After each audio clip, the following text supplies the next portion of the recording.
you, but you are a unique person. He doesn't like denature you. He doesn't like strip you of all your amazing individual unique qualities, your personality, and just turn you into this denatured, just Krishna told me to tell you that. It's not like that. Like, look at Krishna's own associates. Satyabhama is so fiery, and she's like, Krishna, okay, dear, it's all right. And then there's Rukmini, and Rukmini is like, very submissive. So among Krishna's pure devotees, it's them. They all have their own unique, wonderful personalities. So now we feel so much happiness in each other's association. Imagine in that big ISKCON up in the sky. And that's when people say, well, isn't it just Groundhog Day? I mean, he didn't say it, but don't you get bored? I mean, when you really, when in history did two people who are really in love ever get bored with each other? Sure, because it's material love, it's in the material platform, sure, it's like you get tired of someone or it gets boring after a while, familiarity breeds contempt, but that's only because you're not really at that stage of being in love. But at the stage that you're in love, when you're really in love, whoever gets bored? Whoever gets bored is the opposite. Oh my God, why is it so late? Where'd the time go? Not only are you not bored, you lose all track of time. I mean, so Krishna conscious means like that eternal love potion number 9. I didn't know if it was day or night. Anyway, I took my troubles down to Madame Ruth. So that thing of thinking that this, like, because this world is boring, the spiritual world will be boring. But when you're with people you truly love and they're fascinating and they themselves are just, because it's not like in the material world where you make friends with someone or you fall in love with someone and then you kind of come to the end of their personality. Okay, I kind of know you. I've heard all your jokes. I've heard all your problems a million times, and you have nothing new to say to me. So, for the kids' sake, let's stay together. It's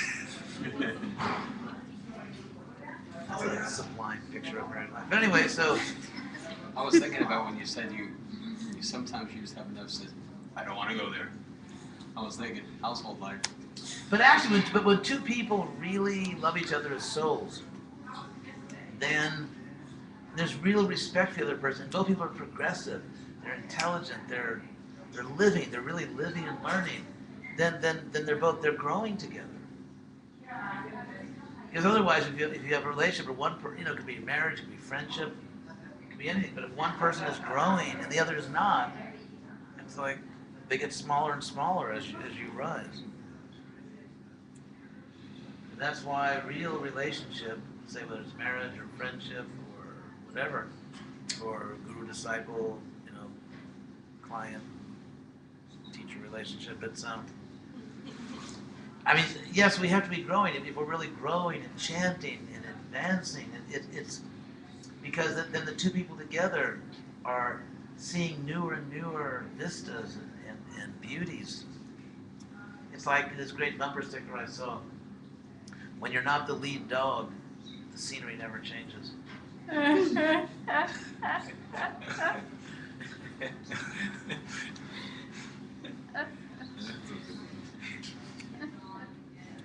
Mind you met Shyam Prabhu though, right? Oh, Shyam, yeah, he looks very familiar. He's the father of Poonam here. Oh, what a lucky father. What a lucky daughter. Yes. And he's also going to be working with the database. That's great. So they just had their meeting, hopefully. Well, he's a dad, so he should work with a database.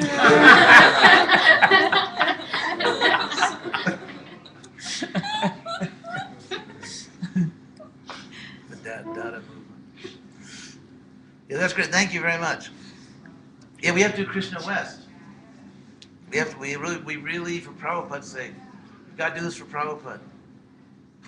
When I used to walk into Prabhupada's room, I was GBC in Latin America, all Latin America. I used to walk into his room, pay obeisance. As soon as I sat up, he would just, because we had this great relationship, he'd say, so, how many books? How many centers have you opened?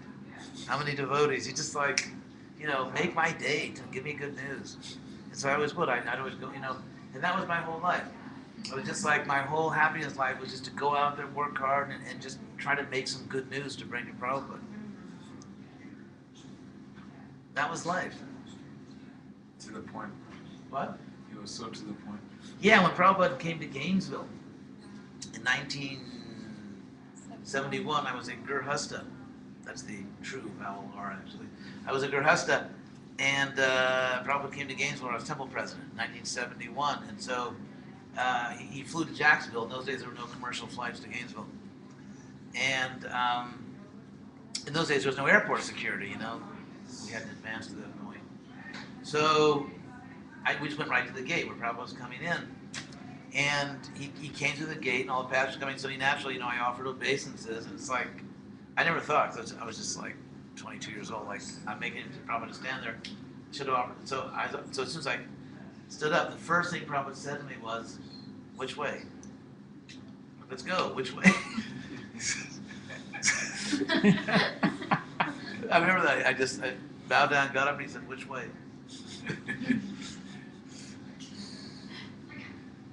Yeah, Prabhupada was so wonderful. That has to be our life. Just go out there and make good news for Prabhupada. And that was our happiness, just to bring the good news to Prabhupada. You can still bring it to him. That's the point. Well, I'll just sit down for a second. That's actually, I gave this lecture at the Prabhupada Festival in LA, and everyone kind of, it was kind of like a sensation. It was just Prabhupada, but in fact, other GBCs were posting on their websites, and I made the point that, you want to come and join us? Curtis. Yes. Yeah, please join us. That, Swami Gate. I am Watergate.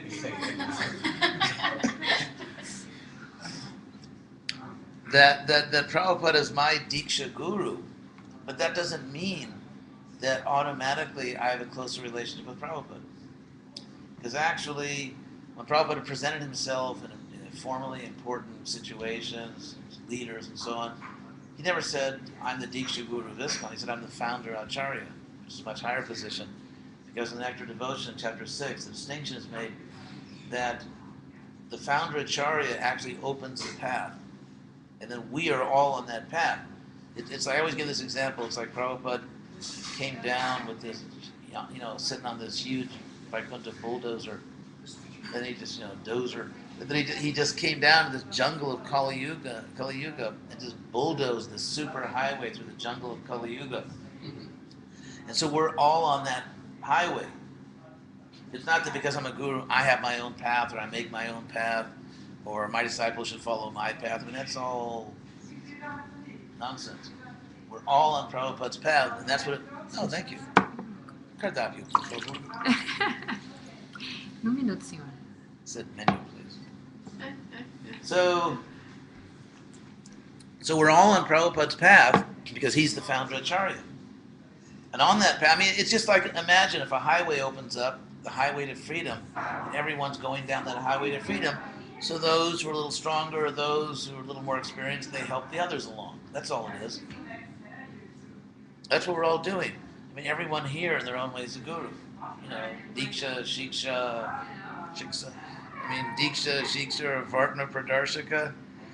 It's, but we're all on the path. It's like everyone is on the same path, which is Prabhupada's path. And everyone that knows a little, that's a little better or a little stronger helps those who need a little help. That's all it is. Everyone's just giving a hand to someone that needs help. So we're all doing that. But Prabhupada's real self-understanding was, I'm the founder of Acharya. And so everyone in ISKCON, no matter what generation you are, no matter whose disciple you are, everyone has exactly the same access to Prabhupada as the founder of Acharya. Now, to get to the founder Acharya, Prabhupada wants you to do your duties. Women have certain special duties, men have certain special duties, householders, brahmacharis, sannyasis, managers, translators. I mean, we all have special duties. So if someone is a disciple of this or that guru, then you have that duty. But the fact is, every one of us performing whatever duties we have, we every one of us gets exactly the same eligibility to approach Prabhupada. And that actually comes in the Gita. Krishna says at the end of the Gita, sway, sway, karma yabhiratab, sang siddhing labate nara. Each person achieves the highest perfection, each in their own duty. So, whoever my guru may be, my varna, my ashram, my service, whatever. So we all have our own duties. A father has a special duty. A daughter has a special duty. But every devotee who does their duties properly is on the same status in relation to Prabhupada because he's the founder Acharya. Otherwise, it would lead to an absurd conclusion. And that is, as every generation passes, ISKCON, which is made up of the devotees, would get farther and farther away from Prabhupada. So how could ISKCON be a society which is doomed to go farther and farther away from its founder Acharya? Sometimes it may be the opposite. It's like there may be a very high, majestic mountain, but if you're right on the mountain, it's sort of like it's like standing on a little hill. But then as you start to get a little bit away, when you're maybe like, let's say 100 yards from the mountain, you start to get an idea. When you're a mile away, you see it better. When you're 3 miles away, then you actually see it. Or 5 miles away, or 10 miles away. I know, like in the Southwest, I've driven so many times back and forth, from LA out to where everybody else lives.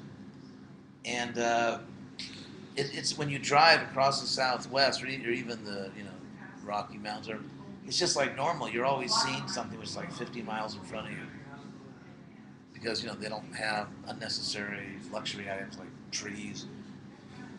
And so in that sense, it's my conviction that in some ways, future generations of devotees, maybe the disciples of my disciples, will actually know Prabhupada even better than we do,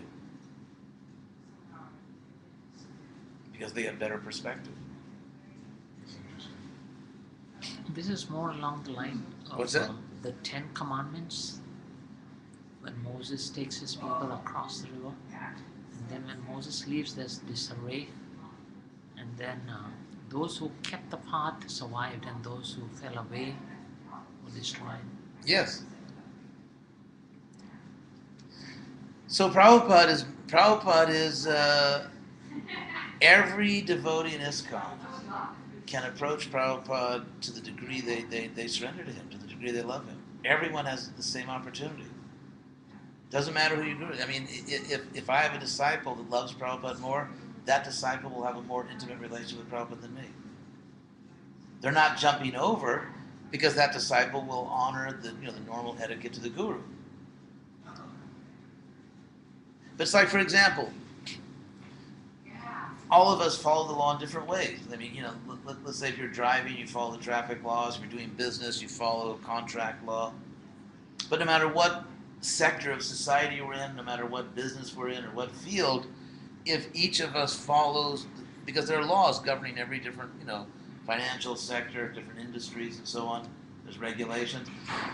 But every citizen who follows the laws of their sector has exactly the same legal status. They're free citizens. So this is the glorious thing about Prabhupada. Prabhupada is everyone's founder Acharya equally.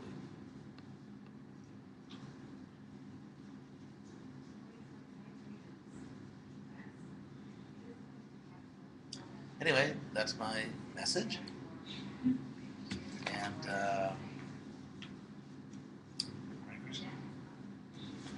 Mark, what time are you leaving tomorrow? we should probably leave for the airport around 8:15, 8:30, I heard your flight was at 12.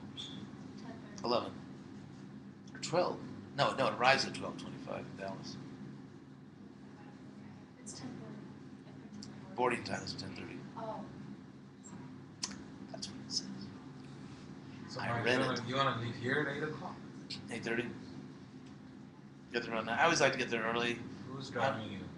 Uh, I mean, there's... well, Ollie's wanted to drive me because she's going back that way, and then maybe if you want to come along, you take the train back. I have to drive my car behind you. Yeah, yeah, you could do that. Sure, that's bona fide. I could take the train actually. I mean, if it was me, I'd rather take the train back. Okay, yeah. I just take the, yeah. But, Yeah, when I was facing the car for the bags. yeah, I only have a few. Well, I did pick up a few little items here in the house that I thought were, go well in my living room. Couple purses. What? Couple purses. I left those. So, anyway, thank you all very much. Thank you very much. We're a happy group. Actually, one time I was giving a Bhagavatam class in LA when Prabhupada was there, and it just, I don't know, somehow came out really funny, and boys were laughing and everything. And Prabhupada's, that was the old temple room in LA, which was, and so Prabhupada could hear, like the kirtans, or like when boys were laughing loudly, he could hear those noises coming up from the temple room in his quarters. So after the class, I was actually thinking, I was down, like, maybe it's not good, because I wasn't planning to do a funny class, it just came out that way. So I was having doubts, and then I walked into Prabhupada's room, and the first thing he said to me was, "This is very good. Keep the boys laughing and jolly."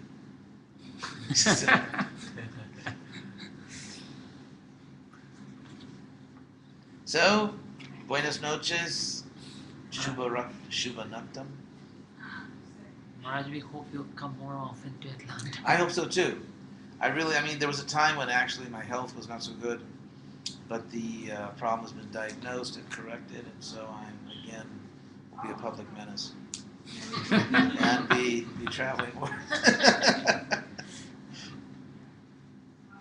Please forgive us if we committed any offense. Oh yeah, I have a list of those actually. I wanted to talk to you about. And I also, well, also that I want to tell you like how much, like like the price for each offense. Yeah, because you can. I mean, we can negotiate, and by the time you go home tonight, you'll be free.